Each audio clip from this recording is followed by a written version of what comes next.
iniciamos la grabación.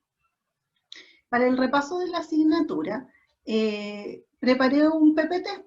La idea es que está hecho en base como a un cuestionario. Aparecen preguntas y aparece a continuación, vamos a comentar cuál es la respuesta. Formulé preguntas de las partes más importantes de los contenidos de la asignatura que hemos visto y que aparecen ahora en esta prueba. La idea es que ustedes los revisen, que me vayan respondiendo.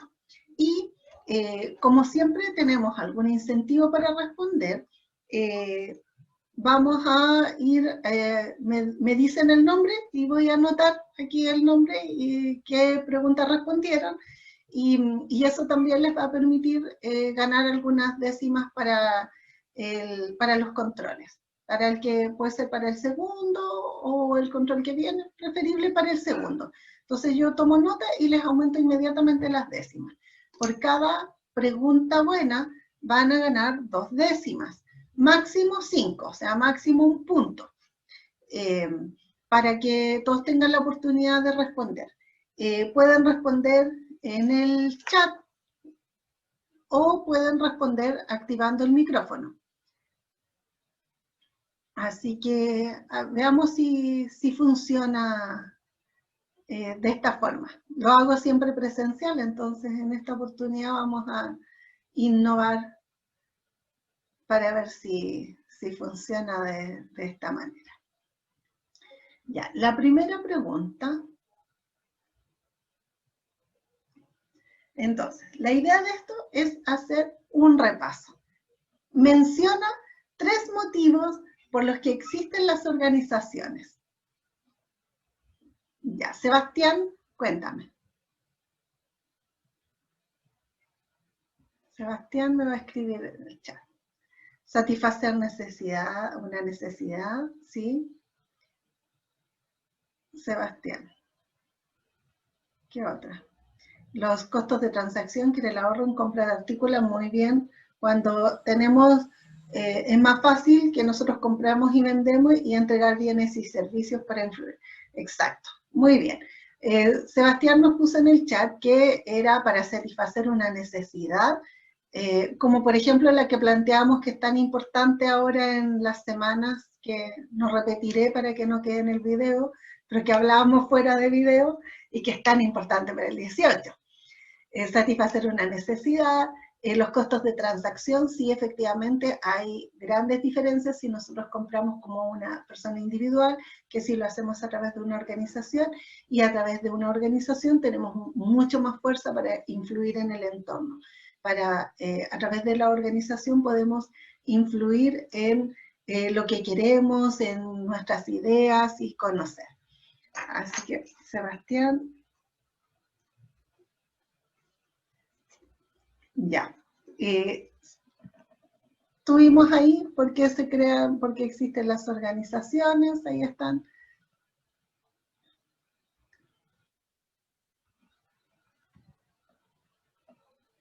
Ya. Como están viendo las 2 pantallitas, voy a tener que esperar y ponerla en la diapo siguiente la pregunta, porque si no, se va a ver la respuesta. Entonces va a tener que quedar en la pantallita chiquitita de la derecha. Siguiente. ¿Cómo clasificas el entorno de las organizaciones? Como micro y macro entorno, ¿no? Ya, sí. Micro y macro. Sí. Diego Díaz.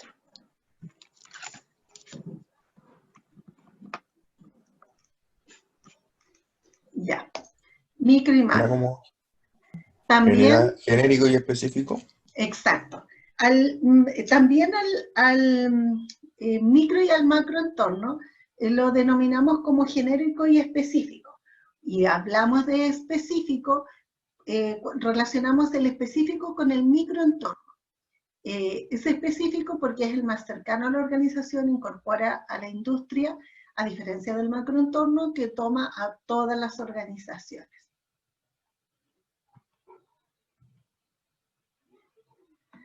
Y ahí trabajamos con el micro y macro entorno. Aquí vamos a hacer un repaso. Recuerden que el entorno de la organización nosotros definimos a la organización con sus propias características. Vimos como ejemplo un supermercado y tomamos ese supermercado viendo el perfil funcional de él, qué características tenía, dónde estaba instalado, quiénes eran sus trabajadores, cuántos trabajadores tenía, cómo describíamos los talentos que tienen ahí, qué edades tienen, de dónde vienen, cuántos años llevan trabajando en la organización, cómo son las construcciones, los edificios, la sanidad financiera de la organización, todo eso, que es como si la organización se mirara en un espejo, le denominamos perfil funcional.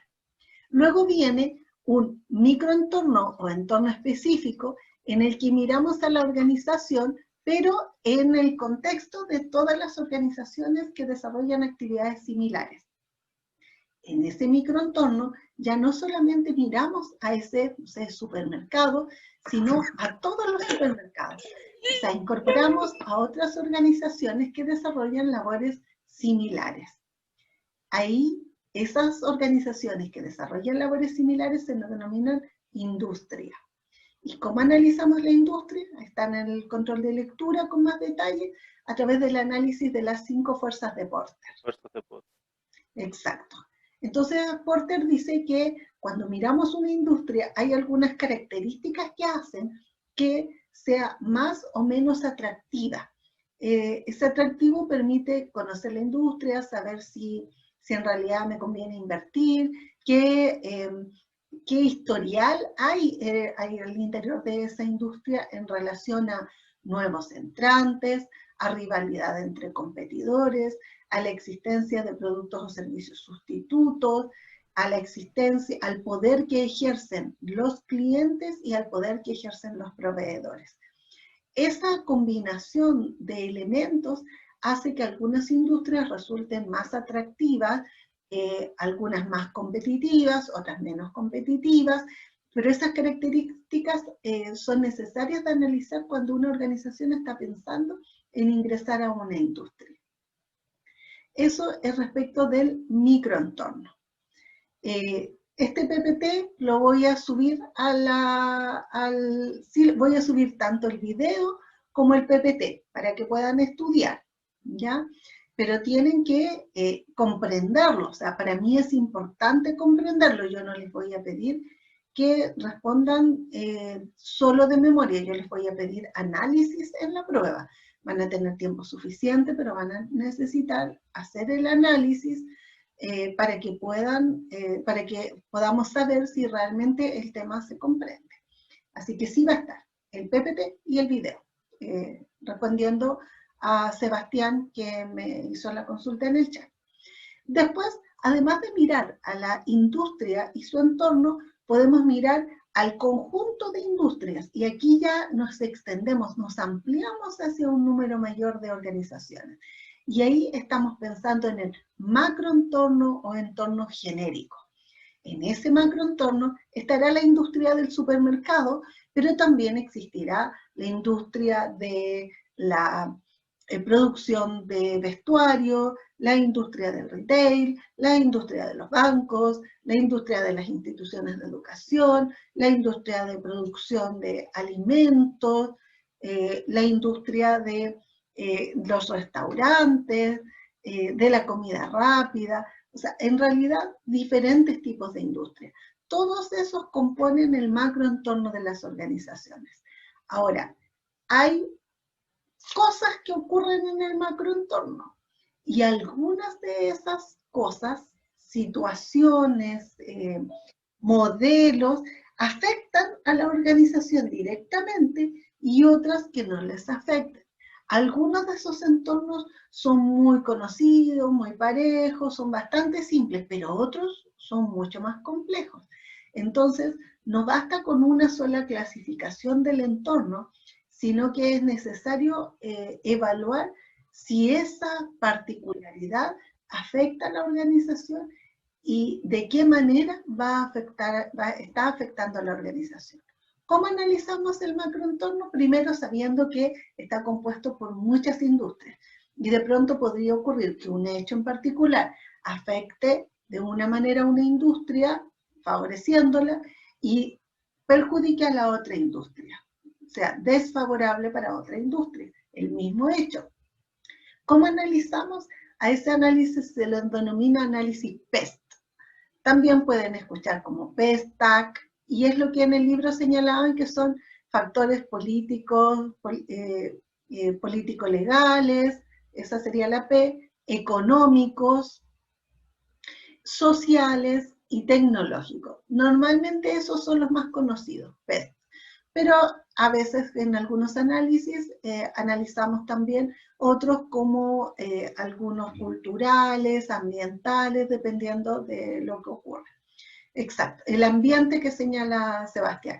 Esos ambientes, el ambiente, el medio ambiente en el que se rodea la organización es tremendamente relevante, porque eso puede afectar favorable o negativamente. O sea, pensemos ahora el efecto que está teniendo, el efecto que ha tenido en el microentorno del transporte, la situación que estamos viviendo hoy. O sea, todo lo que están reclamando los camioneros. Pero veamos ahora el efecto de que los camioneros como microentorno tengan eso y qué efecto está teniendo en la industria, o sea, en el macroentorno en general. Y pensemos que hoy no hay combustible, por ejemplo, o sea, se supone que ahora en la tarde iba a iniciar algunas conversaciones, pero esa situación que es de carácter político-legal está afectando no solo a la industria del transporte de carga en Chile, a la industria del transporte de carga de nuestros países vecinos, porque también afecta a los vehículos que vienen, a los camiones que vienen de Argentina, sino que también afectan a otras industrias, como por ejemplo la de los combustibles, pero también supermercados, y mientras más hacia el sur, más complejo. Entonces, ese factor influye directamente. Ese es un análisis que se puede hacer de ello. Entonces, a ver, mencionen una organización, ahí me puse me faltó un espacio. Espacio, que le haya afectado positivamente y otra negativamente el COVID-19. O sea, sabemos que el COVID no es algo bueno, pero veamos de qué otra manera. A ver, a esta vamos a Wikipedia ya le afectó bien. Sebastián levantó la mano primero. Sebastián, nómbrame tú primero, después vamos a darle vamos a permitir a otros de tus compañeros que respondan.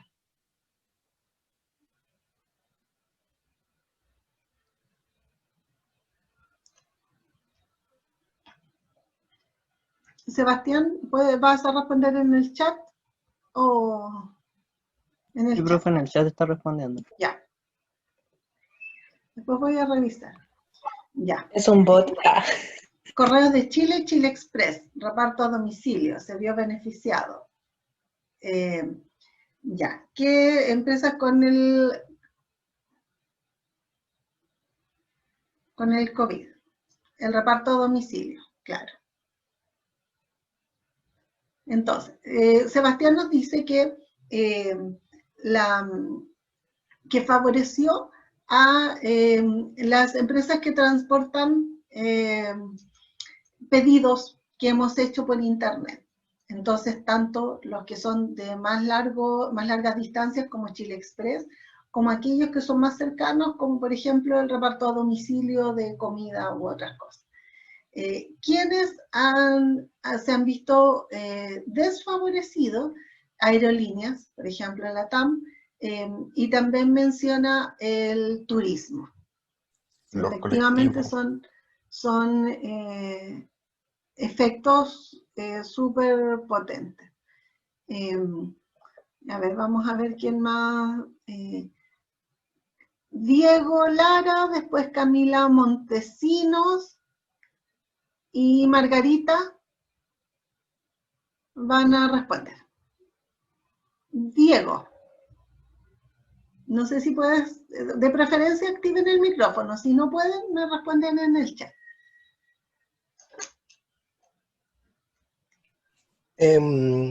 Yo Yo creo que organizaciones que se vieron, digamos, positivamente fueron en sí los supermercados, porque como se cerró, digamos, lo que uno puede ir a consumir a cualquier otra parte, lo buscaba en los supermercados. Y negativamente las pymes, las que recién estaban comenzando, tuvieron que cerrar y ya digamos, no están teniendo ingresos. ¿Y le habrá afectado a todas las pymes, Diego? No, no creo. Pero por ejemplo, en el caso de mis papás sí les afectó, pues ellos tienen cafetería y tienen pyme y ya no han trabajado, digamos, hace 6 meses ya de que empezó esto. Claro, probablemente entonces el efecto sería más que nada algunos rubros, por ejemplo el rubro cafetería, ¿cierto? Sí, efectivamente, un rubro muy afectado, pero probablemente hay otras pymes que se reinventaron, que siendo pymes se reinventaron en esta pandemia y eso les permite también hacer otras cosas. Diego, Camila Montesinos. Hola, profe, ¿me escuchan? Hola, sí, perfecto, Camila. Bueno, yo creo que lo que se vio marcado positivamente debido al COVID, encuentro que las fábricas de plástico, por el tema de las mascarillas faciales, el tema de los separadores de oficina y ese tipo de cosas, yo creo que tuvo mucha demanda con todo esto del COVID. También los creadores de las cosas de higiene, de cloro, de alcohol gel y todo ese tipo de cosas. Y lo que se vio marcado negativamente, encuentro que fueron los restaurantes, los servicios de comida, porque como se vio que no se podían hacer aglomeraciones y también los gimnasios. También tenían mucha demanda anteriormente y ahora están casi todos cerrados por lo mismo, que no pueden haber muchas aglomeraciones de personas y tienen que reducir el tema de los clientes. Así que muchos tuvieron que cerrar igual. Así es. Hay muchas organizaciones que tuvieron que cerrar producto del efecto que tiene, o sea, en este caso lo que tuvo el COVID. Vamos a esperar, Margarita, cuéntame tú cuál es qué ejemplo consideras. Yo estaba pensando igual en los gimnasios ya que tenían una demanda alta y ahora por lo mismo, por la aglomeración de gente no se pueden juntar, aunque algunos gimnasios igual han implementado vender como como las rutinas por Instagram, igual no es lo mismo, pero el costo es más bajo. Entonces igual como que algunos se mantuvieron, los que ya están más avanzados, y los gimnasios más chicos obviamente cerraron, los que no tenían plataforma a lo mejor. Y lo otro era los insumos de la farmacia, el tema del paracetamol, que como se sabe, como que tenía mayor efecto positivo contra el COVID. O sea, lo recetaban más, la mascarilla, el alcohol y todo eso. Y al principio igual se desabasteció súper rápido en la farmacia y después los valores casi se multiplicaron. Entonces eran esos dos. Sí. Sí, cierto, hubo productos o, no sé, por ejemplo, artículos de aseo. Yo compré alcohol gel y me costó 9.000 pesos el litro. Compré 5 litros de alcohol gel y hoy los precios se han ido normalizando. Además, bajaron algunos nuevos actores que aparecieron en el mercado y que ofrecían los productos, pero a veces ni siquiera eran saludables, porque en el caso del alcohol gel incluso estaban fuera, o sea, eran productos falsificados. Y ahí a la última persona, Tiare, porque después vienen más preguntas, así que Tiare también había levantado la mano. Sí, profe, yo encuentro que los que más han sido afectados son así como las tiendas que vendían ropa, cosas así. Y de esa misma manera se han visto, ¿cómo se llama? Que han surgido un poquito más las pequeñas pymes, como de las que vendían ropa por Instagram, por las redes, porque igual ahora la gente compra más ahí. O también los que le ha afectado de mala manera el COVID y que ahora han vuelto a resurgir un poquito son los equipos de fútbol. Claro. Este fin de semana se abrió de nuevo los juegos, a ver qué pasa con eso, ¿cierto? Claro, Brian conversa, claro, las discotecas, los pubs, aunque yo vivo al frente de uno y créanme que está lleno, o sea, funciona como restaurante probablemente, pero está lleno todos los días. Pero claro, se llena hasta las 11 de la noche y están cerrados. Pero, a ver, en algunas industrias es más fácil identificar, pero por ejemplo las verdulerías, ¿ustedes creen que les ha ido mejor, peor o igual?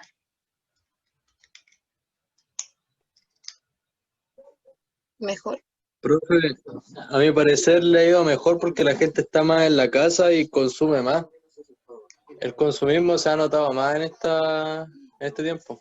Sí, hay varias cosas, efectivamente les quise poner porque es probable que algunas de ellas no les haya ido tan bien, las que no se pudieron adaptar rápidamente a, por ejemplo, a compras a distancia, usar algunas plataformas les ha complicado un poquitito más, pero muchas de ellas ahora empezaron a entregar rápidamente a domicilio productos y aunque aparecieron otros actores al mercado que competían, personas que tenían otros rubros, y lo pueden ver, o sea, tenían, no sé, una cafetería, tenían furgón escolar, y transformaron su actividad para insertarse en esto. Porque finalmente lo que ocurre con las organizaciones es que uno, en sus características personales, o sea, si yo veo mi perfil funcional, puedo conocer mis debilidades y mis fortalezas como organización. Entonces yo puedo conocer qué características tiene mi organización y saber cuáles son esas características. Ahora, del entorno, de lo que ocurre en el entorno, se producen oportunidades y amenazas. Ahora, la relación que exista entre las fortalezas con las oportunidades o con las amenazas genera decisiones que las empresas toman. Entonces, si yo tengo una característica que es una fortaleza y se produce una oportunidad en el mercado, yo estoy mejor preparada que otros competidores y rápidamente tomo esa idea y la sigo adelante. Por ejemplo, ocurrió con la comida a domicilio, que mencionaban hace un rato. Rápidamente las empresas que tenían comida a domicilio actuaron y siguieron y se proyectaron y vieron un boom en los repartidores, de hecho pidieron las autorizaciones, hubo un par de días de diferencias respecto de cómo iban a mantener el trabajo, pero rápidamente funcionaron. De hecho, incluso actuaron cuando se habló de lo que podría significar lo que podría significar el toque de queda. Se abrió también. Millaray, tú querías aportar un poco sobre eso. Profe, sabe que algo de lo que nos han hablado respecto a lo que le ha ido mal y que igual le afectó harto este tema de la pandemia, el tema de la locomoción. Sabe que mi papá estaba trabajando de chofer en Imperial Temuco y como la gente ya no salía, ni siquiera daba para el petróleo. Entonces las micros se empezaron a bajar y ahora está puro Narbus nomás, creo. Sí, buen punto. Efectivamente, la locomoción tuvo tremendos problemas que lo hemos conversado en algunas, así sutilmente en algunas clases anteriores, pero efectivamente ha habido muchos problemas con la locomoción, funcionó con muchos problemas. Ya, ¿qué es lo que ocurre? Que ocurrió algo en el entorno que requería, que era una amenaza. Y para esa amenaza, los conductores de la locomoción no estaban preparados. Entonces, lo que tuvieron que hacer es poner medidas extremas para tratar, podríamos decir, como de sobrevivir en la crisis. Y dentro de esas medidas, distanciaron más las micros entre una y otra, trataron de demostrar, recuerden que ocurrió también aquí en Temuco, que las micros siguieron funcionando, pero en la línea 10 hubo un contagio de un conductor y fue caos en la ciudad de Temuco eso. Entonces también generó muchos temores en las personas. y los conductores tuvieron que implementar otras medidas para no tener que, para poder mantenerse en lo que tenían considerado. Camila Montesinos, ¿levantaste la mano ahora? ¿O la tenías desde antes? No sé. Sí, profe, quería acotar de acuerdo al ejemplo anterior de que hoy en día como que todos se van adaptando de acuerdo a las nuevas necesidades. Por ejemplo, acá en Cunco habían personas que se dedicaban como a Uber o con colectivos y ahora hicieron como una pyme de ir a buscar encargos a Temuco, porque acá en Cunco no hay como Starken o Chile Express. Entonces, como que ellos tomaban pedidos de gente que quisieran ir a buscar sus encargos a Temuco y ellos pasaban, hacían el recorrido y los traían, sin que las personas se arriesgasen a ir a hacer el viaje a Temuco. Entonces, como que de ello igual sacaban un provecho, pues de hecho, furgones escolares o furgones que antes se dedicaban como a hacer fletes, por así decirlo, comenzaron a hacer eso igual para poder subsistir. Entonces, igual era un ejemplo de acuerdo al hablado anteriormente. Claro. Se fijan, ahí hay un problema que existe en el mercado, pero también genera que si yo tengo un vehículo, una camioneta, un furgón, y no puedo cumplir mis funciones, en realidad empiezo a observar el mercado, y esto que también que es un problema, también se genera una oportunidad de que yo me reinvente, y con esa reinvención pueda crear algo nuevo, y poder pasar este periodo crítico hasta un momento en que ya ojalá podamos volver a una normalidad nueva, pero con mayor normalidad, estabilidad en el mercado. Entonces, eso es lo que hacen las organizaciones cuando, mirándose a sí mismas, son capaces de analizar el mercado y detectar en ese mercado nuevas oportunidades. Y eso hay que hacerlo rápido, porque mientras más rápido, más llegas primero, también vas capturando nuevos clientes y te das a conocer con eso. Es probable que otros que vieron esa idea después vayan haciendo seguimiento, pero no es muy difícil pensar en la cantidad de organizaciones que se han reinventado en este tiempo. No sé si me faltó alguien más que había levantado la mano y que pude no haberlos mencionado. Profe, yo la levanté de nuevo, pero el tema del turismo igual. Los hoteles y los viajes en sí, cuando empezó el confinamiento obviamente se cancelaron y también empezaron a disminuir mucho el tema de los hoteles, por lo mismo. Sí, efectivamente las reservas hoteleras fueron súper bajas. De hecho, me comentaban que en Pucón, por ejemplo, o sea, muchas organizaciones están muy complicadas, y hay personas que viviendo en Pucón y que viven un poco más lejos han decidido arrendar en Pucón mismo porque les sale más barato que incluso, o sea, permanecer en Pucón resulta más barato que estar movilizándose incluso de áreas cercanas de los alrededores. O sea, personas que viajaban frecuentemente de Villarrica a Pucón, hoy les resulta mucho más económico arrendar en Pucón a los bajos precios que tienen los arriendos para poder permanecer ahí a una distancia más cercana. Los circos, menciona Karen, claro, los circos están todos en descanso y resulta que las personas que trabajan en ello tienen que seguir teniendo ingresos, no pueden suspenderse todo el panorama, todo lo que ocurre. Y en los hoteles, Camila agrega que en el caso de los hoteles, sí, muchos se han reinventado trabajando como residencias sanitarias. O sea, conversaba con una amiga y me decía que han estado durante todo este tiempo, ellos sin pasajeros. En Temuco solo el Hotel Diego de Almagro ha seguido funcionando, todos los otros hoteles estaban cerrados, el Hotel Aragón cerró, ya liquidaron todas las cosas que había dentro del hotel, y otros se han ido reinventando como residencias sanitarias, pero han transcurrido varios meses que es complicado. Y bueno, hay otras industrias como la del teatro, la del arte, claro, no están grabando teleseries, de hecho, quienes vemos series en Netflix, miramos las series y quisiéramos ver una nueva temporada, pero no se están grabando nuevas temporadas. Entonces, está paralizadas muchas actividades, y no solo en Chile, sino que en otros países también. Ya vamos a seguir con el tema siguiente, pero es importante esto, nos muestra que en realidad lo que ocurre en el entorno debe ser un elemento que la organización debe tener en consideración. Incluso aquellos, o sea, todas las organizaciones tuvieron cambios.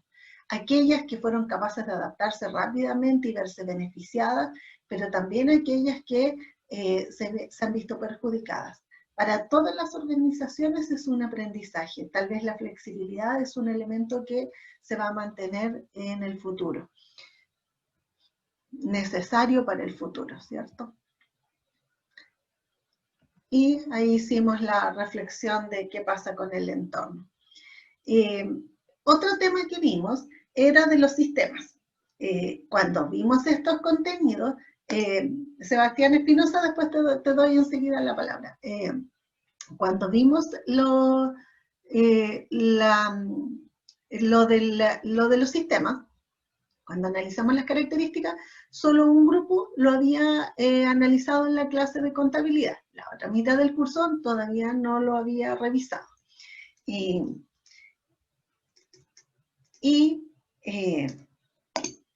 Voy a darle la palabra para que responda aquí a Basti Muñoz y a Sebastián Espinosa. Y hay una tercera persona que no me aparece todavía su nombre, que no lo encuentro todavía. Ya, veamos Juan José, profe. Primero a Sebastián.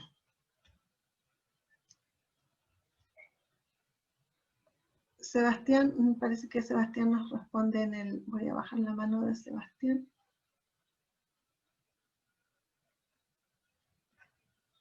Que a veces no los veo bien, como el chat tiene hartas páginas, no siempre logro verlos a todos así como rápidamente.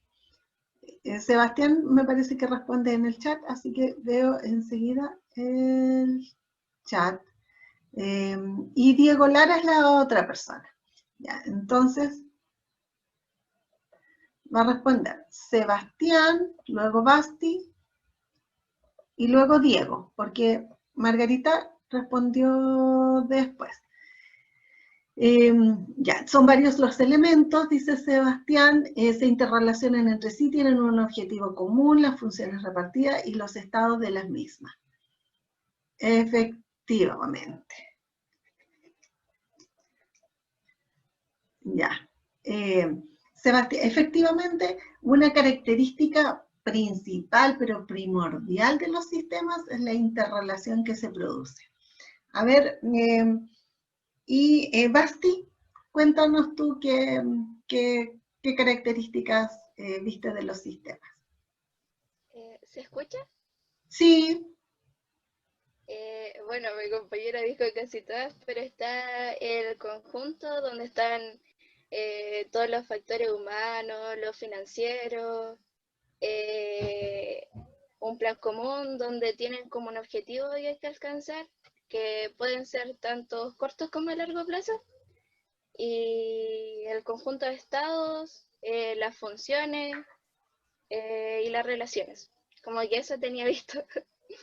Sí, muy bien. Los objetivos es un elemento súper importante porque podríamos tener que se interrelacionen, pero tienen que perseguir objetivos similares. No solo se interrelacionan y van un área en contra de la otra, sino que debe existir una correlación entre ellos.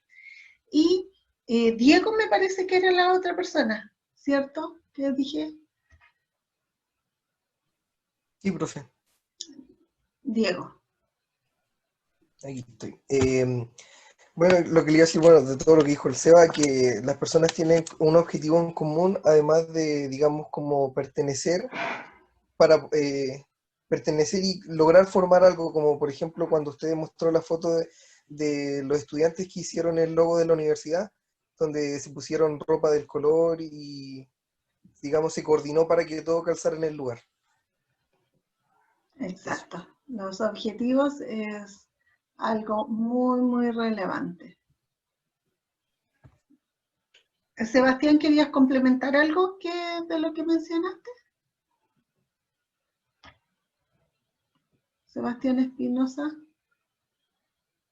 No, ya.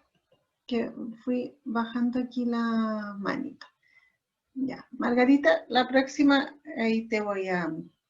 No crean, Margarita va siguiéndole los pasos a Sebastiana, no la miren en menos. La tengo con 3 respuestas también.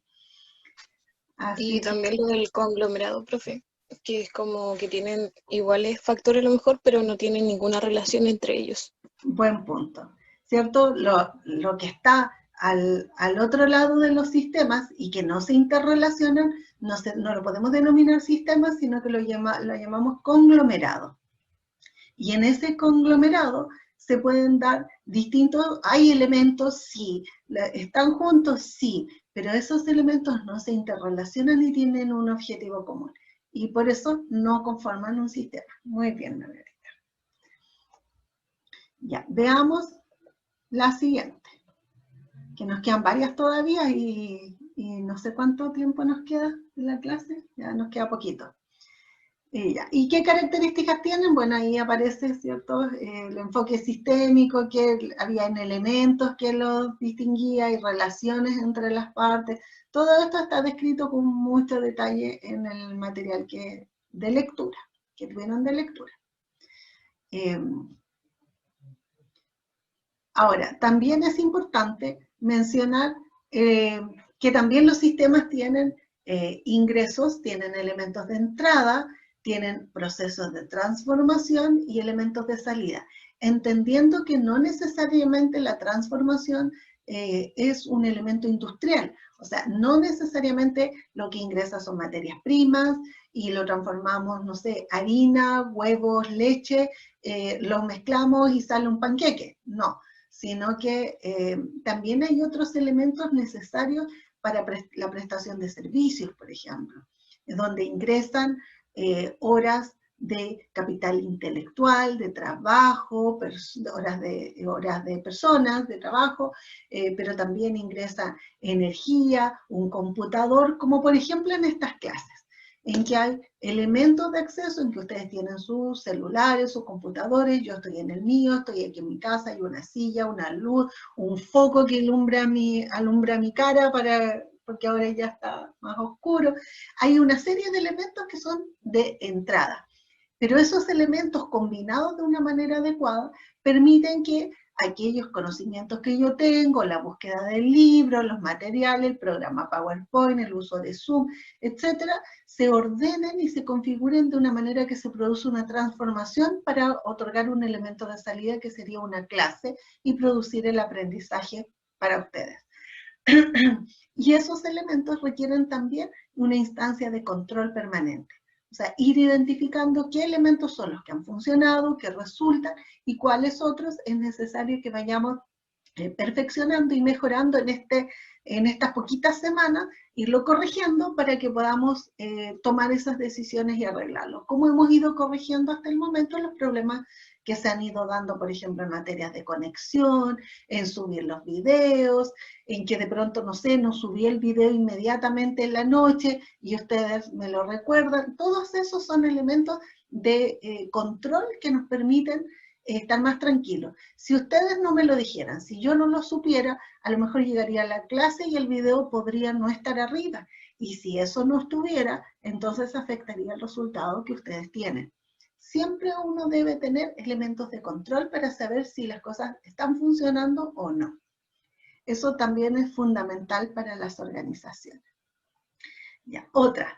Menciona 3 maneras de clasificar las organizaciones. Ya, paren. Hay 7 preguntas, ¿no? A ver, vamos a ver quiénes respondieron. Voy a ir viendo a ver quiénes.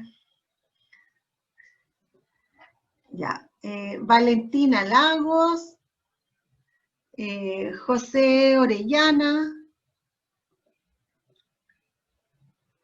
y Karen Mella. Valentina Lagos, José Orellana y Karen Mella. Ya, ahora voy a leer el chat. Escribo primero los nombres para que no se me olvide. Valentina nos dice, por su actividad, por la finalidad y según su conformación jurídica. A ver, y según su finalidad, Valentina, ¿cómo los podríamos clasificar?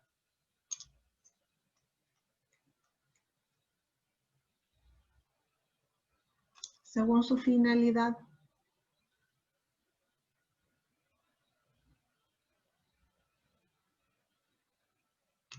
Muy bien, lucrativa y no lucrativa, excelente. ¿Cierto? Porque según su finalidad, veíamos, ya, Karen, que también la nombré, me dice que según su actividad o giro, su finalidad y su dimensión. Ya, y según su dimensión, Karen, ¿cómo podríamos clasificar las organizaciones?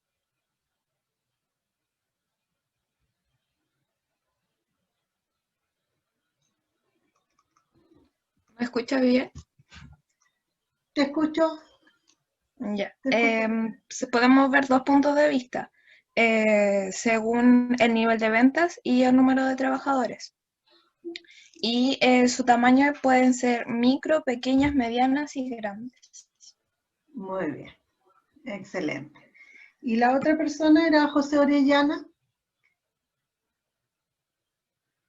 Que había levantado la mano. Profe, estaba por su finalidad, por su actividad o giro, por su dimensión, por su titularidad del capital. Ya. Y por la titularidad del capital, ¿cómo las clasificaríamos? Ahí se clasifican en privadas y públicas. Ya. Pero también habíamos hablado de las SAE que eran como, por así decirlo, semipúblicas. Ya. Porque eran como mixtas entre las dos. Ejemplo, tuvimos el TVN. Muy bien. Ya. Ya, bien, esa es la clasificación. Puse otra pregunta, así que quienes no han respondido pueden ir viendo aquí algunas, ¿cierto? Vimos esos tipos de clasificación, los tipos de clasificación de las organizaciones. Ahí tenemos otra. ¿Qué significa pyme y qué significará mi pyme? Ya, dos personas ya levantaron la mano. ¿Qué significa pyme? José Andrés y Macarena Tilef. Profe. ¿Qué significa José? ¿Qué significa pyme? Cuando hablamos de pymes, nos referíamos a las pequeñas y medianas empresas. Y cuando hablamos de MIPYMES, se incorporan las micro, que son las más chiquititas que en clasificación de personal no, eran de 0 a 9 o de 0 a 10, algo así. Ya, muy bien. Macarena, tú también habías levantado la mano. Pyme, pequeña y mediana empresa. Eso, muy bien. Macarena nos contestó en el chat. Pequeña y mediana empresa, y cuando hablamos de mi pyme, no es que sea mía, sino que es micro, pequeña y mediana empresa. Esa se llama micro, por eso es mi. Cabe mencionar que nosotros podemos distinguir las empresas de las organizaciones. A ver, ¿quién me puede contar la diferencia entre una empresa y una organización?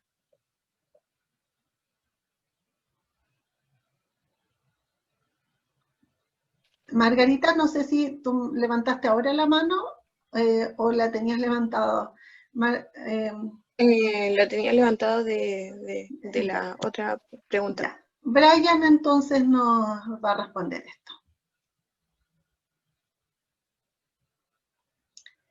¿Cuál será la diferencia entre una empresa y una organización? Brian.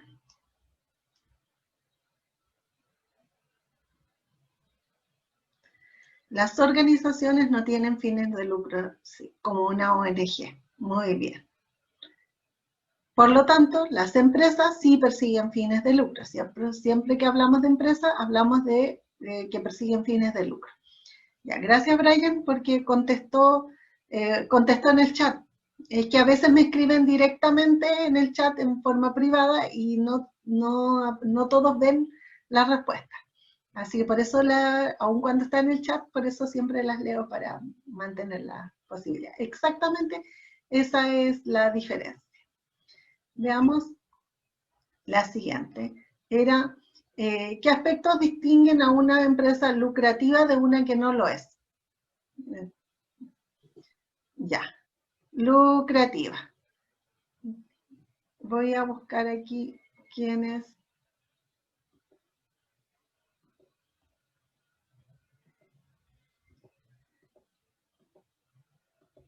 Ya. Juan José Márquez. ¿Se escucha, profe? Sí, muy bien. Ah, ya. Que las lucrativas buscan generar utilidad y en cambio las no lucrativas simplemente cumplir como el objetivo. Muy bien. El objetivo es perseguir utilidades. Y en el caso de las no lucrativas, no persiguen obtener utilidades, pero los ingresos deben servir para que funcione la organización, para mantenerla en el tiempo. Y a través de eso también van usando esos recursos. Muy bien, está bien me quedaron algunas personas con la mano arriba, por favor, bájenlas porque demoró. Si ustedes la bajan es más rápido. Gracias. Muchas gracias. Y ahí está lo que habíamos visto, que es la diferencia entre una lucrativa y una no lucrativa. Aquí, ¿a qué sector de la actividad económica pertenecerá Falabella S.A.? Ya. José Orellana levantó la mano. Margarita. Y Diego. Ya. Los tres me van a hablar sobre... Ya. José Orellana. Una organización lucrativa, profesor. Ya. Es lucrativa. Margarita, ¿a qué actividad económica pertenecerá Falabella? A una terciaria, ya que entrega un servicio y también realiza ventas. Muy bien, terciaria. ¿Y a quién más ¿A Diego? Sí, yo, profe. Diego Lara, te dije. No, Diego Díaz. Ah, Diego Díaz, sí. Ya, Diego. ¿Qué más me puedes contar? Margarita ya nos contó a qué sector de la actividad económica. Pero sí, ¿qué más pertenece al sector terciario y... O sea, básicamente lo de la Margarita porque pertenece al sector terciario porque está dando un servicio y además está enfocado en el ámbito del comercio, o sea, es una empresa comercial. Es una empresa de tipo comercial, sí. Claro. Retail. Del retail. El retail es justamente la venta de, la compra y venta de productos, así como en grandes volúmenes. Por eso se denomina. Por lo tanto, entran en el retail las multitiendas, pero también en los supermercados y algunas otras. Todo lo que vende hacia el por menor, directo al cliente. Hay varias clasificaciones, ¿cierto? Falabella obviamente es una gran empresa y de capitales privados, en que los propietarios son unas familias, más otras personas. A ver. Vamos a ver aquí. Voy en el mismo orden que me van apareciendo aquí en la ventanita chica que tengo, los voy mencionando. Así que de pronto me cuesta más encontrar. Ya, Sebastián Espinosa y Karen Mella. Me van a responder ahora. Karen primero, a ver, después Sebastián. Karen, ¿qué escuelas puedes mencionar? La administración científica, la escuela clásica y la escuela de relaciones humanas. Ya, muy bien. Sebastián Espinosa.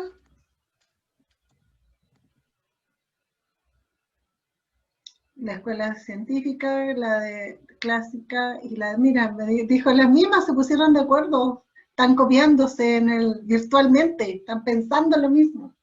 Sí, hay esas, hay otras. A ver, ¿quién puede contarme otra? Abre el chat y me cuenta, sin que yo lo nombre. El primero que lo diga. La escuela moderna. Ya, muy bien. La que tenía que ver con la calidad. No me equivoco. Muy bien. Brian Jiménez.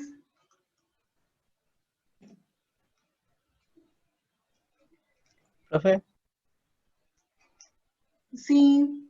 Yo encontré otras escuelas que también son de pensamiento económico. Por ejemplo, la escolástica, mercantilista, fisiocrática, y así otras Sí, más. hay hartas escuelas. Está Claro. la escuela de las contingencias. Hay varios tipos de escuelas. O sea, hay muchos aportes en realidad. Sí. Lo que ocurre es que yo centralicé las que son más importantes y que todavía que es fácil identificar sus aportes en el día de hoy, que me interesa Claro. que conozcan para la administración moderna. Claro, Pero como sí, las más generales, por así decirlo. sí, pero buen punto. Sí, efectivamente, hay muchas escuelas. De hecho, dentro de la de las relaciones humanas hay distintos autores, distintas investigaciones en ese sentido, y son temas bien interesantes. Sí. Muchas gracias. Ahí están las escuelas. ¿Cuál es el principal aporte de la administración científica que podrías recomendar, pero en una panadería? ¿Qué le podríamos decir a alguien que trabaja en una panadería y que nos dice, oh, tú que estás estudiando administración, que estás en la universidad, ¿qué me recomiendas? ¿Qué podría yo implementar en mi panadería para, de acuerdo a lo que tú aprendiste en la mejor clase de la universidad, que es la de administración? Ya, Diego y Sebastián. Diego primero, cuéntame.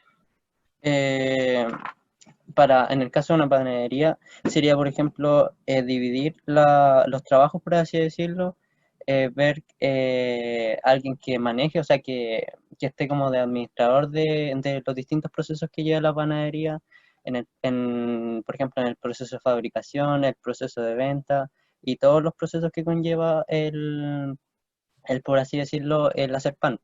Muy bien, eso es una buena opción. Sebastián, tú ibas a aportar otra cosa también.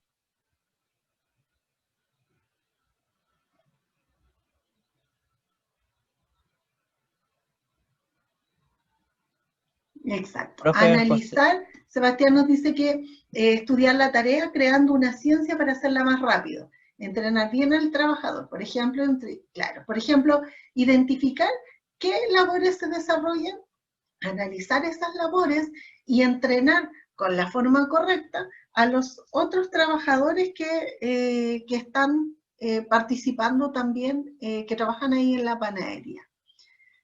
Había levantado también la mano. Millaray, tú habías levantado también la mano. Sí, pero la respuesta es muy similar a la del Diego. Ya. Así que. Ya, vamos a seguir con la siguiente para que podamos alcanzar a revisar todos los contenidos, si no nos va a faltar tiempo. Y ya estamos como justo en la hora. De la administración científica vimos, ¿cierto?, que había que estudiar una tarea, analizar esas funciones, viendo de qué manera se podía hacer mejor esa función.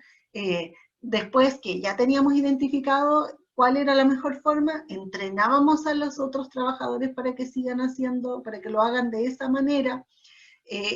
Teníamos supervisores que pudieran revisar, distribuíamos responsabilidades, pero además les dábamos incentivos a los trabajadores para que quieran aumentar la producción voluntariamente y no sea algo impuesto y que funcione. Aquí hay otra pregunta. ¿Cuál es el aporte de Henry Fayol a la administración? Margarita. No, profe, era de la pregunta anterior. Lo siento. Ah, ya. Entonces, bajen la mano para no confundirme.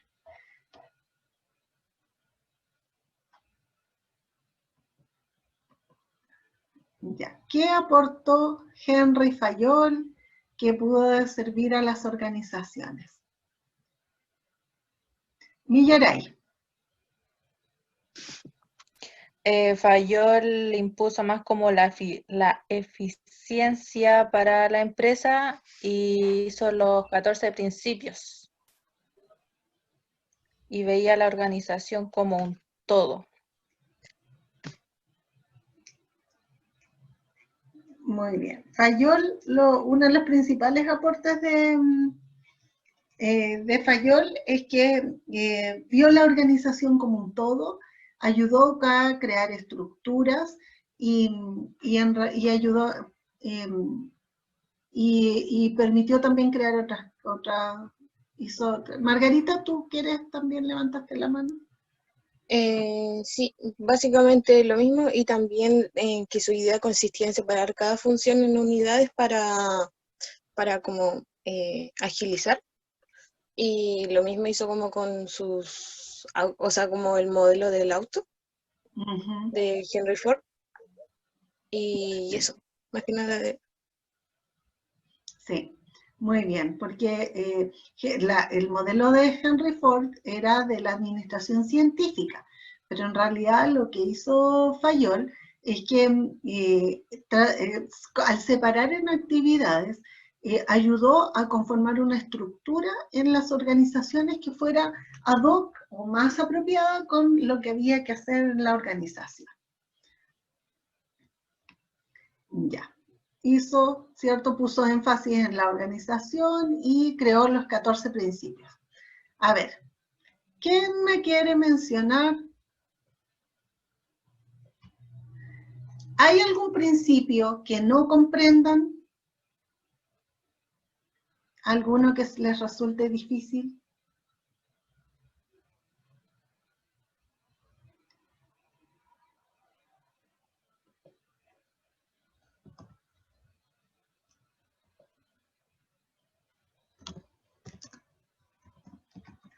¿O todos son fáciles? El 7. Ay, no sé cómo contaste, Brian, el 7. 1, 2, 3, 4, 5, 6, 7. La remuneración, nadie la entiende, ¿cierto? No creo que sea ese el que te...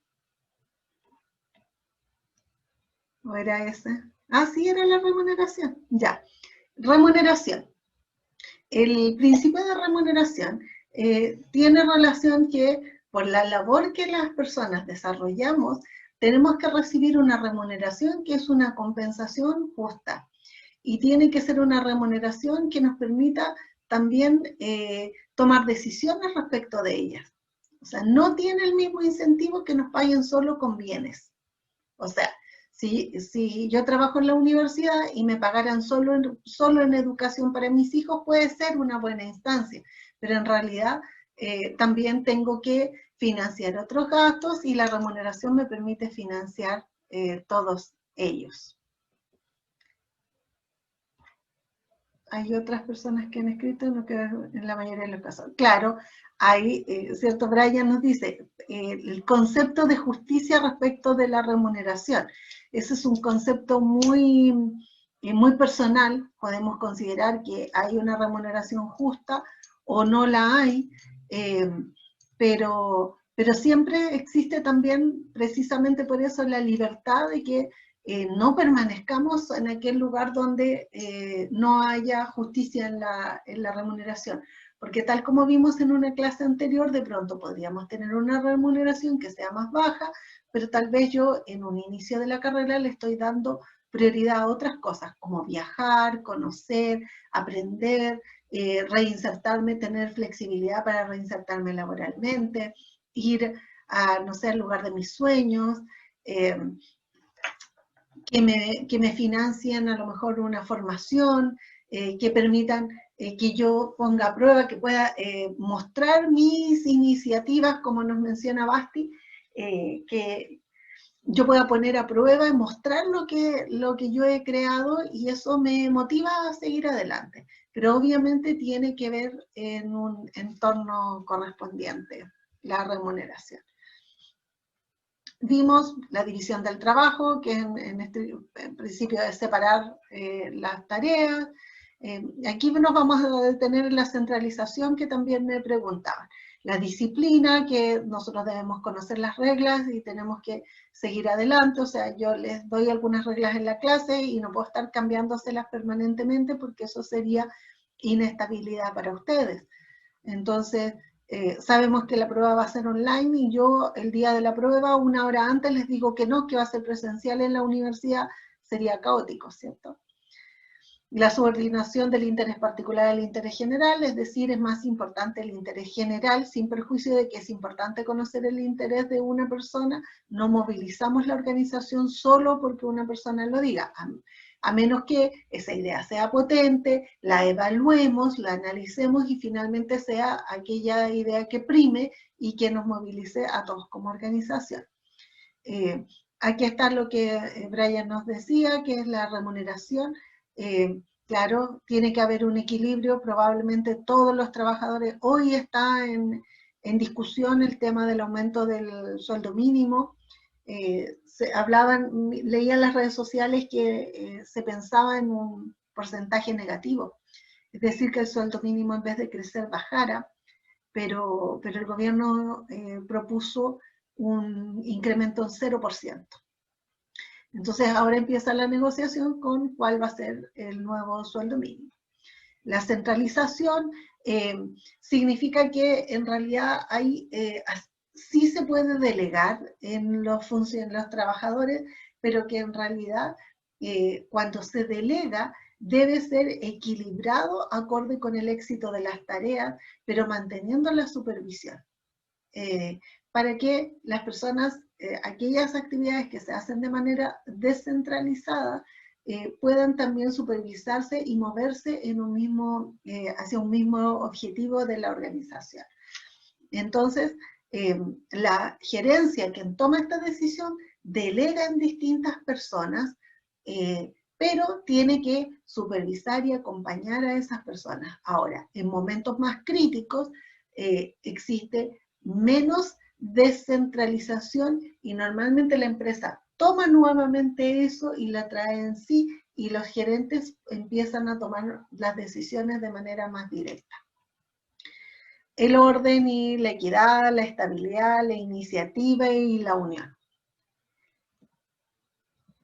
¿Qué descubrió Elton Mayo en la General Electric?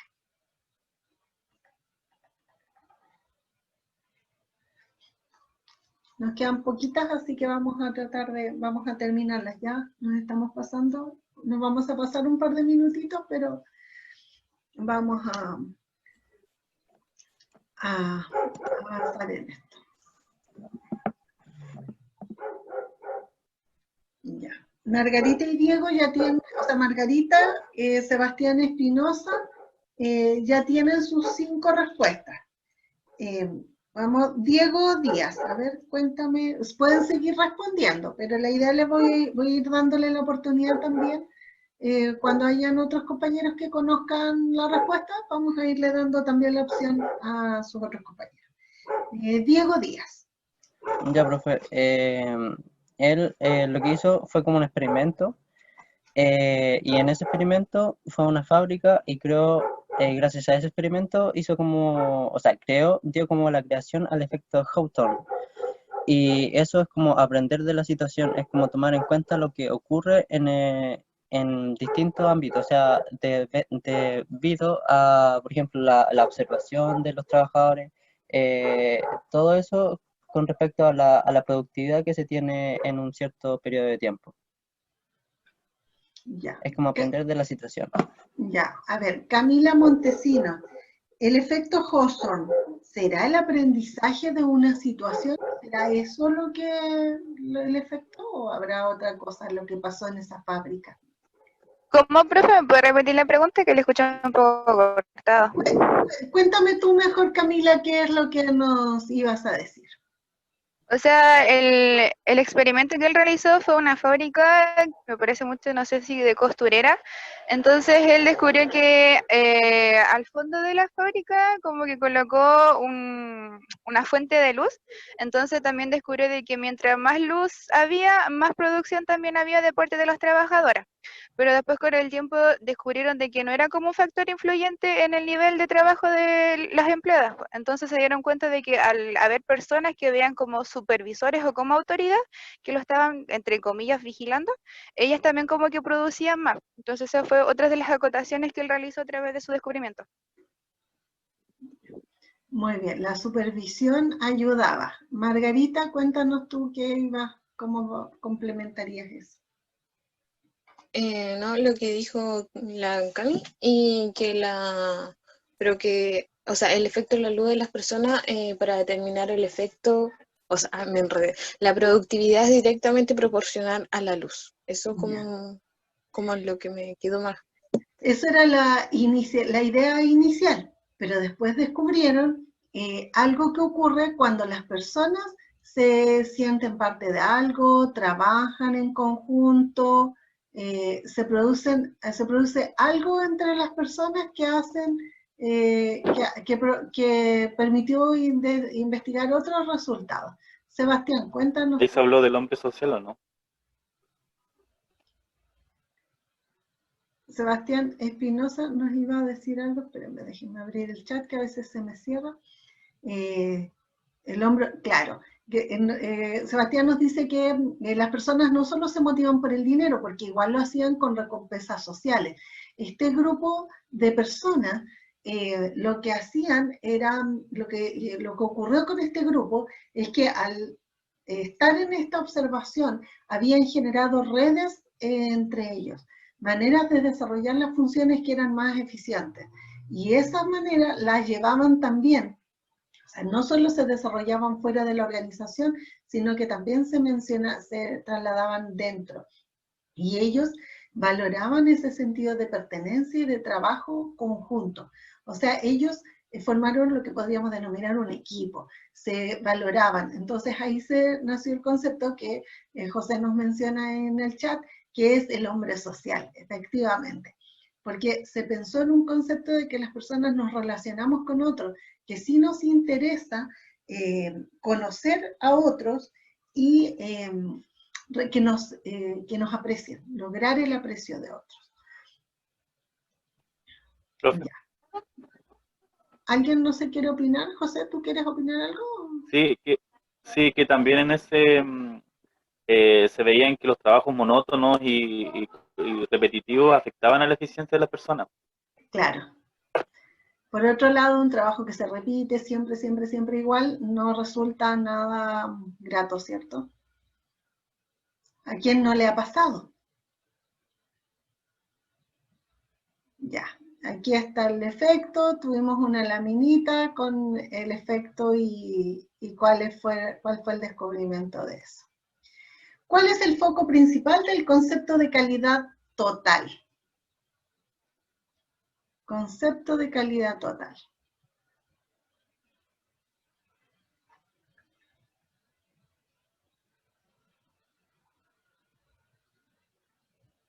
A ver, ¿quién se acuerda algo de la calidad? Vimos que la calidad total le denominábamos también Kaizen. Juliana me parece que levantó la mano. Sí, ¿se escucha? Sí, te escucho. Muy bien. Que existen niveles de calidad con estándares de menores exigencias y mayores exigencias. Exacto. Entonces podríamos decir que la calidad representa algunos estándares que nosotros podríamos conocer o desarrollar al interior de la organización. Margarita, ¿cómo podrías complementar eso? Que era a partir de la satisfacción del cliente, la creación de una actividad, consenso, ambiente laboral y creación de una cultura. Sí, es importante que haya una cultura que mueva hacia la calidad. La calidad es en realidad representa un consenso entre lo que nosotros esperamos y lo que en verdad recibimos. Cuando lo que nosotros recibimos es inferior a lo que esperamos, entonces decimos que tiene mala calidad. Para poder llevar esos controles, las organizaciones desarrollan algunas maneras de evaluar esos controles, de saber cómo funcionan. ¿Y por qué Deming nombró círculo de calidad a su propuesta? ¿De qué sirve ese círculo de calidad? Kaizen es la palabra en japonés. ¿Por qué Deming lo denominó círculo? ¿Por qué le habrá puesto círculo? ¿Por qué no le habrá puesto, no sé, triángulo? Otro nombre. ¿Por qué Deming le habrá puesto? Cristian Arévalo. Porque es un proceso circular que se repite constantemente. Muy bien. Es un proceso circular. ¿Y qué cosas contempla ese proceso circular? Tiene como algunas etapas.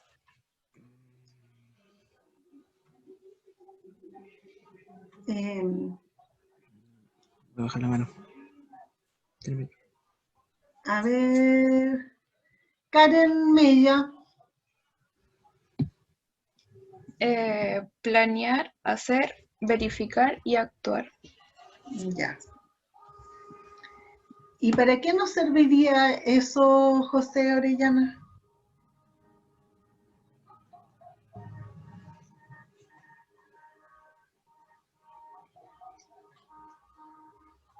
¿Para qué nos servirá eso de planificar, hacer?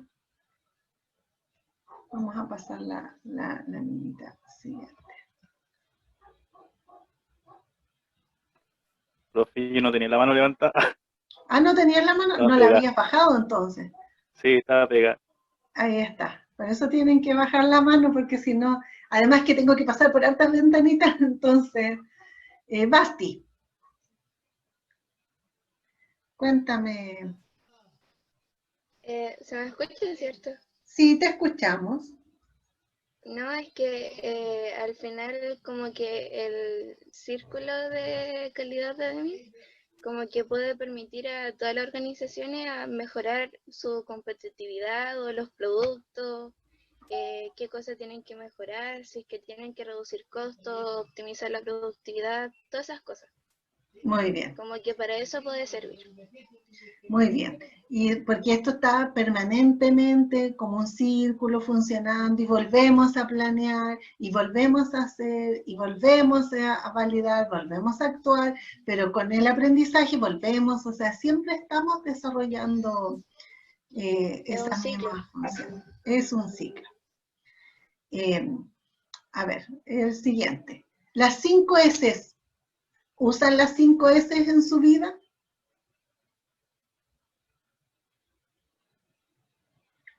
¿Se acuerdan qué eran las 5 S? No me las tienen que decir en japonés. No hace falta que me las digan en japonés, porque son palabras en japonés. Bueno, el que quiera aprender japonés, el que le diga a su mamá, mamá, me tienes que inscribir en un curso de japonés porque la profesora de administración dijo que teníamos que aprender japonés. Si sus mamás me dicen eso, yo les diré que mienten. A menos que me hagan su cómplice y me digan, profe, quiero aprender japonés, entonces yo le voy a decir, sí, las 5 S son muy importantes. De aquí en adelante, el dormitorio de ella o él estará siempre ordenadito. Margarita, cuéntanos. Era la clasificación y descarte, organización, limpieza, higiene y visualización y disciplina y compromiso. Sí. ¿Y de qué nos servía eso, Basti? Bueno, por ejemplo, hablando personalmente en mi vida diaria, igual usted lo había mencionado en clase, que con el simple hecho de organizar cuando estamos en una clase o cuando estamos estudiando, si vemos que nuestro escritorio está como con muchas cosas de todas las materias, como que nos vamos a hacer más eficientes al estudiar. En cambio, si nos ordenamos y podemos usar las 5 S en nuestra vida, como que no sé, en administración podemos colocar nuestro libro, nuestro cuaderno y el PPT, así nos vamos a concentrar mejor. Muy bien. Fíjense que como anécdota el otro día estuve revisando, yo vivo en un edificio y fui a revisar la bodega donde guardan. Tienen una pared completa con los dibujos de las herramientas. Entonces marcaron, por ejemplo, un serrucho y marcaron con un plumón el serrucho. El martillo y está dibujado el martillo. Entonces, esa es una estrategia para las 5S, porque visualmente uno sabe si falta el serrucho, falta el martillo, o si todo está en su lugar. Entonces, encontré que siendo un detalle tan simple, contribuye mucho al orden, y es fundamental también para la 5S. Y como dice Juan José, en realidad, cuando está todo más limpio, también es mucho más fácil avanzar. Recuerden que hicimos ahí un juego de cómo encontrar los numeritos, pero ese juego, lo que hicimos con los números, en el juego de la clase también se plasma en otras cosas. Y ahí están las palabras en japonés, las 5S, seiri, seiton, seiso, seiketsu, shitsuke. Y en castellano son clasificar, descartar lo que nos sobra, organizar, limpiar, visualizar, que es lo que hicieron, ¿cierto?, a través de la visualización los maestros acá, y comprometernos a que siempre vamos a hacer aquello. Y con eso terminamos la materia. No sé si alguien tiene alguna otra pregunta. Si tienen alguna, abren su micrófono o lo hacen a través del chat. Camila Montesino. Hola, ¿me escucha? Sí, Camila, te escucho. Quisiera saber cómo será la dinámica de la prueba, si la dejará habilitada de cierto horario en el campus, si usted estará conectada, no sé, ¿cómo será? Es que era la primera vez que tenemos una prueba con usted, entonces cada profesor como que tiene su modalidad diferente. Ya. La prueba, lo que yo voy a hacer, bueno, la idea de la prueba es que la puedan responder en el horario de la clase. Yo voy a estar conectada al campus durante la prueba. Por lo tanto, si tienen algún problema, pueden escribir en el campus y yo voy a resolver y solucionar los problemas que tengan en ese momento. Si persistiera el problema, particularmente con esas personas, veríamos la forma de resolverlo. La prueba va a estar abierta en ese periodo, y voy a dejarla un poco más allá de la clase por si alguien tuviera problemas de conexión y necesitara hacerla por un tiempo un poco más prolongado. Porque me he dado cuenta que a algunas personas se les cae el sistema, entonces eso facilita. Margarita, ¿tú quieres preguntar también algo? Sí, como hemos estado complementando la clase con el libro y por los controles, ¿solamente sería como hasta la página 20 o no? En contenido del libro, sí, solo hasta la 20. Ah, ya, gracias. Sí. Pero ahí entre medito hay una clasificación de empresas, que es una clasificación un poco más extranjera, ¿cierto? Es parecida, pero no es idéntica a lo que hemos visto, porque lo que vimos es aplicado a Chile. Pero también les puede dar una información complementaria. Camila Montesinos, ¿tienes otra duda? ¿Profe? Sí, dime, Camila. Respecto a lo que dijo mi compañera, ¿será desde la 1 hasta la página 20? O, por ejemplo, al principio habíamos leído de la 1 a la 3 y luego de la 15 a la 20.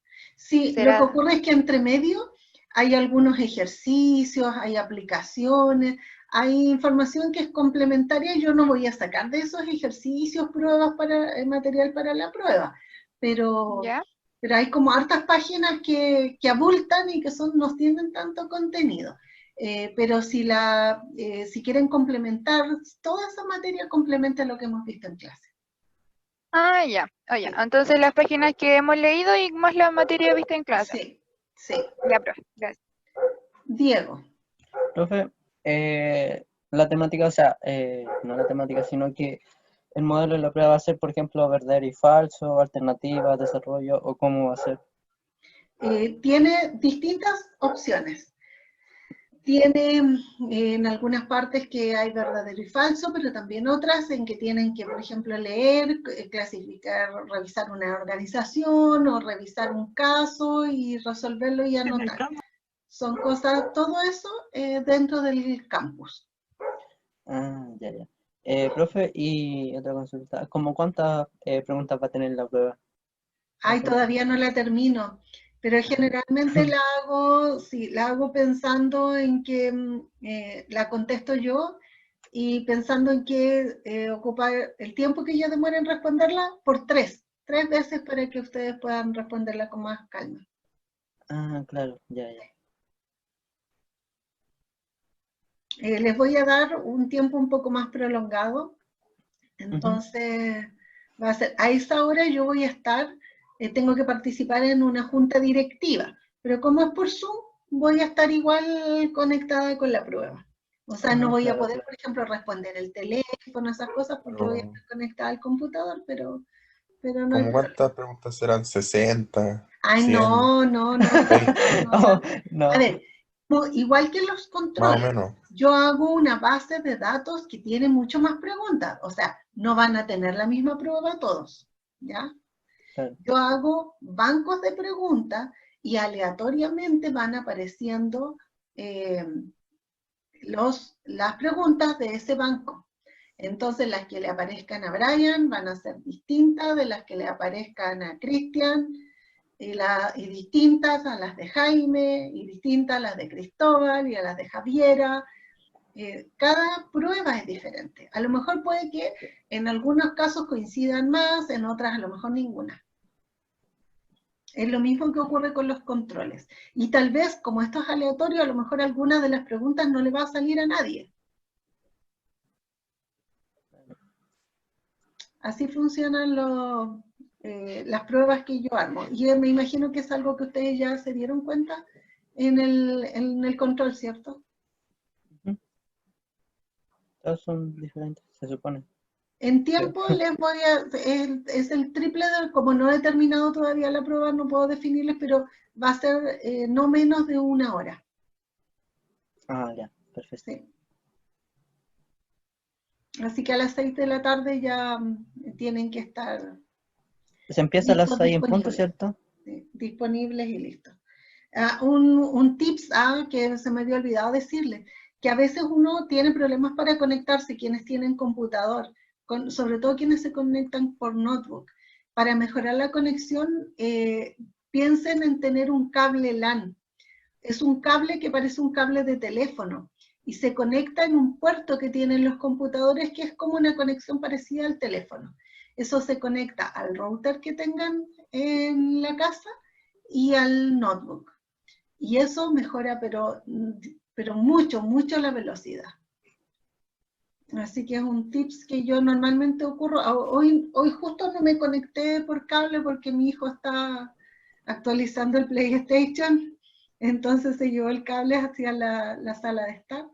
Pero eso favorece las conexiones. Entonces cuando tengan pruebas o quieran mejorar su conexión, esa es una forma. No sé si se puede conectar un celular, tal vez requiere algún adaptador, pero los notebooks sí.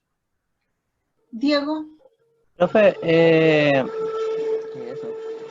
profe, ¿la prueba va a empezar como a las 6 en punto o a las 5:45? A las 17:45. Porque como yo la dejo programada, como yo dejo la prueba programada, voy a abrirla a las 17:45. Ya. Les voy a decir cuántas preguntas respondieron, por si acaso me faltó anotar a alguien, ¿ya? Porque de pronto iba rápido. Entonces, los fui anotando, están desordenados, pero Sebastián Espinosa 5, Diego Díaz 4, Diego Lara 2, Camila Montesinos 4, Margarita Colipi 5, Karen Mella 3, Brian Godoy 2, Basti Muñoz 4, Valentina Lagos 1, José Orellana 5, Karen Mella 2, Macarena Antilef 1, Juan José Márquez 2, Brian Jiménez 2, Millaray 2, Juliana 1 y Cristian Arévalo 1. No sé si me faltó alguien que hubiera dicho algo y que yo me distraje. Profe, en el chat le están, el Diego le está diciendo algo. En el chat. Ya. Gracias. Nada. ¿No tiene, Jaime, tu notebook? Revísenlo. Diego Lara dice que respondiste la primera. Entonces, Diego Lara, tú dices que sería entre ellas. Karen Mella, te nombré 2 veces. Karen Mella. Ay, tienes razón, Karen. Ya entonces tienes 5. Te anoté 2 veces. Sí, te anoté 2 veces. Te conté seguramente 3 en una y 2 en la otra, así que tienes 5. Ya, buen punto. A Margarita también la había escrito 2 veces, pero alcancé a darme cuenta. Así que eso, si no hay más consultas y súper pasados en la hora, pero espero que haya sido favorable el repaso. Vimos hartos temas bien seguidos, pero espero que haya sido de ayuda para todos ustedes. Sí, profe, estuvo entrete la clase. Así que, perdón, ¿qué me dijiste, Diego? Estuvo entrete la clase. Estuvo entrete, que bueno, fue larga, o sea, más larga que las clases presenciales, pero estuvo buena. eso, las décimas de la tarea, así como estas, son para los controles, no son para las pruebas. Así que... Profe, ¿y cuánto es el máximo de esa tarea? 5 máximo décimas. de 5. 5 décimas. Ah, ya. Sí. Ya. Ya. Que estén muy bien. Por favor, ¿Profe? se quedan un par de minutos. Los que tienen profe. un 7 no les puedo poner un 7,5. Entonces esas 5 décimas las vamos a considerar y ahí vamos a ver qué vamos a hacer con los que tienen un 7,2. Así que Ya. sí. Profe, Vamos a hacer así como una maratón de décimas, un intercambio, no sé. Tienen que Profe, sacarse 7 en las pruebas también. Sebastián, cuéntame. ¿Qué vamos a hacer con las notas que hicimos los talleres del libro? ¿Qué se hace con eso? ¿Va a ser una nota? Ya están puestas en intranet, Sebastián, ¿no me escuchaste? Ya, pero van a hacer una... Son notas. Tienen una ponderación menor que las otras porque en conjunto suman un porcentaje, pero están puestas en intranet. Bueno, ya. Sí, son todas las notas, son chiquititas, pero aportan, obviamente no tienen la misma ponderación que las pruebas, pero ya están en intranet y ahora voy a subir las de ahora con las décimas acumuladas y ahí voy a tener que llevar, porque ustedes ya me superaron, muchos 7, voy a tener que llevar la cuenta de ahorro de los que tienen décimas más extras que no les voy a poder, no van a poder gastar ahora. Ya, gracias, profe. Sí. Karen, no entiendo a qué te refieres si no se le puede subir. ¿No viste el control? No, es que el primer control Quienes no tuve un hayan dado un 5. control, o sea, no dieron el primero, no dieron el segundo, o no den el tercero, entonces vamos a fijar un día al final del semestre para que den los controles atrasados.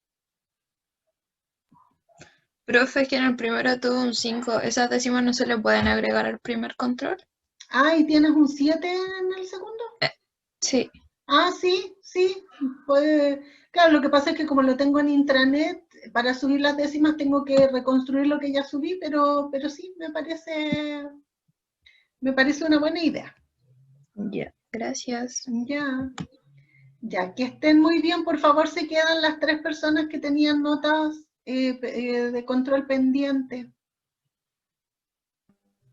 Chao, profe, que esté bien. Chao. Ya, profe. Chao, que estén La profesora, bien. gracias por la clase. Chao, que les vaya bien en la prueba, estudien. Bueno, Bueno, profe, gracias. Chau. Chao.